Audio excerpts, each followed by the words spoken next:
ऐकलत का? बाजारात आहे ना अशी टोपली टोपलीभर कच्ची टोमॅटो बघायला मिळतात. त्याचं करायचं काय प्रश्न पडतो. करायचं काय, मस्त असा 15 दिवस टिकणारा झणझणीत ठेचा करायचा. तुम्हाला सांगते, तीच भाजी खायचा कंटाळा आला, ऑफिसच्या सकाळी गडबडीत भाजी करायला वेळ नाही मिळाला, हा ठेचा करून ठेवा आणि 15 दिवसाचं टेन्शनच गेलं. नमस्कार, मी मधुराज रेसिपी फूडी मध्ये तुम्हा सर्वांचं खूप खूप खूप मनापासून स्वागत. झणझणीत असा मस्तपैकी बहारदार कच्च्या टोमॅटोचा ठेचा करतोय. बरं, नवीन कोरं करकरीत तर चॅनल आहे, सबस्क्राईब केलं की नाही पटाक्कन सबस्क्राईब करा. काय होतं ना, ऑफिसच्या डब्यासाठी काय वेगळं वेगळं घ्यायचं किंवा कधी भाजीच खायचा कंटाळा येतो, ताजी अशी टोमॅटो येतात या सीझनमध्ये, कच्ची टोमॅटो, हिरवी टोमॅटो, त्याचा हा ठेचा 4 ते 5 दिवस टिकतो. आणि गरम गरम भाकरी पोळी बरोबर किंवा मऊ भाताबरोबर काय लागतं तुम्हाला सांगते. बरं, साहित्य काय काय घेतलं ते बघूयात. 1/2 किलो कच्चे टोमॅटो अशा उभ्या फोडी करून घेतल्या, कोथिंबीर, हिरवी मिरची, जिरं, लसूण 10 ते 12, हळद, मीठ, हिंग, यासोबतच सुकी लाल मिरची, कढीपत्ता, भाजलेल्या दाण्याचा कूट आणि तेल. चला, ठेचा म्हणजे खलबत्त्यात ठेचून करतात, पण आज आपण शॉर्टकट मारणार आहोत. आता ही कच्ची टोमॅटो घ्यायची, पुश चॉपर मध्ये घालून घ्यायची. यामध्ये कोथिंबीर, हिरवी मिरची, कढीपत्ता, लसूण, झाकण लावायचं आणि हलकसं ओबडधोबड फक्त फिरवून घ्यायचं.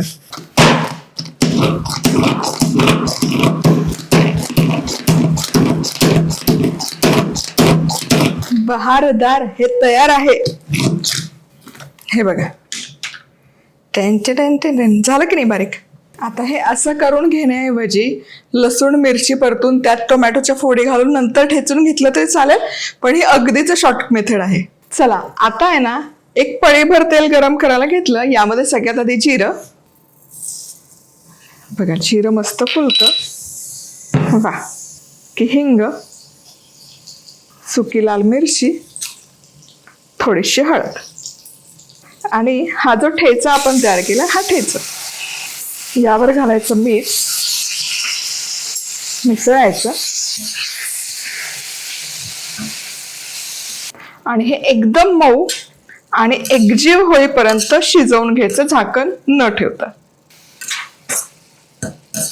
चला, आता हे टोमॅटो आहे ना, आपण 15 मिनिटं झाकण न ठेवता शिजवून घेतलं. हे बघा, मस्त शिजलंय, मऊ झालंय आणि कुठेच यामध्ये पाणी राहिलेलं नाहीये, पाणी सगळं निघालंय. आता ही जी सुकी लाल मिरची ही आपल्याला ठेवायची, तुर्तास फक्त मी काढून घेते, का ते सांगते. आता गॅस करायचा बंद.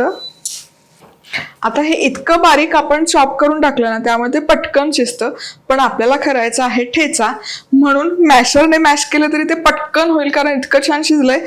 पण मी इथे हे बत्ता वापरते आणि हे फक्त आपण ठेचून घेऊया. अजिबात वेळ लागेल. बघा, मस्त हे एकजीव झालंय, टेक्स्चर बघा ठेच्याला मस्त आलंय. पण आता हा आपल्याला जास्त दिवस टिकवायचा आहे. गॅस पुन्हा सुरू करते.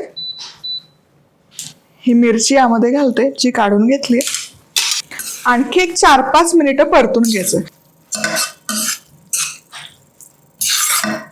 यातल्या पाण्याचा अंश जितका तुम्ही काढून घ्याल ना, तितका दीर्घकाळ हा ठेचा टिकतो.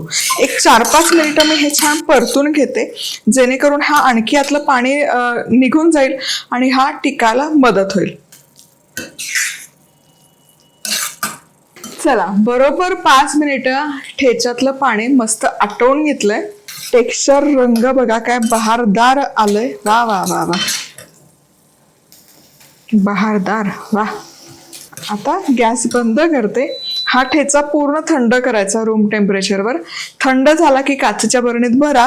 फ्रीज मध्ये ठेवला तर 10 ते 15 दिवस टिकतो. यामध्ये हवं तर भाजलेला शेंगदाण्याचा कूट घाला, पण कुटामुळे तो दीर्घकाळ टिकत नाही, म्हणून मी घालायचं शक्यतो टाळते. शेंगदाणे वगैरे तो लगेच आंबून जातो, म्हणून शेंगदाणे घालू नका. हा असाच जर ठेवला काचेच्या बरणीत 3 आठवडे मस्त टिकतो. डब्याला भाकरी सोबत भातासोबत खायला लाजवाब लागतो, मी तुम्हाला सांगते. लागलं तर थोडासा गुळ टाका आंबट गोड करण्यासाठी, पण गरज नाहीये. ठेचा आहे तो झणझणीतच लागला पाहिजे.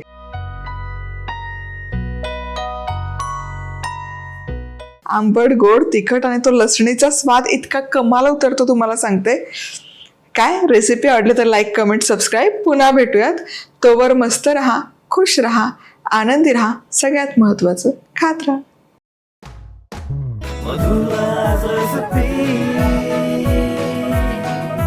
मधुराज रेसिपी, महाराष्ट्राची अस्सल चव.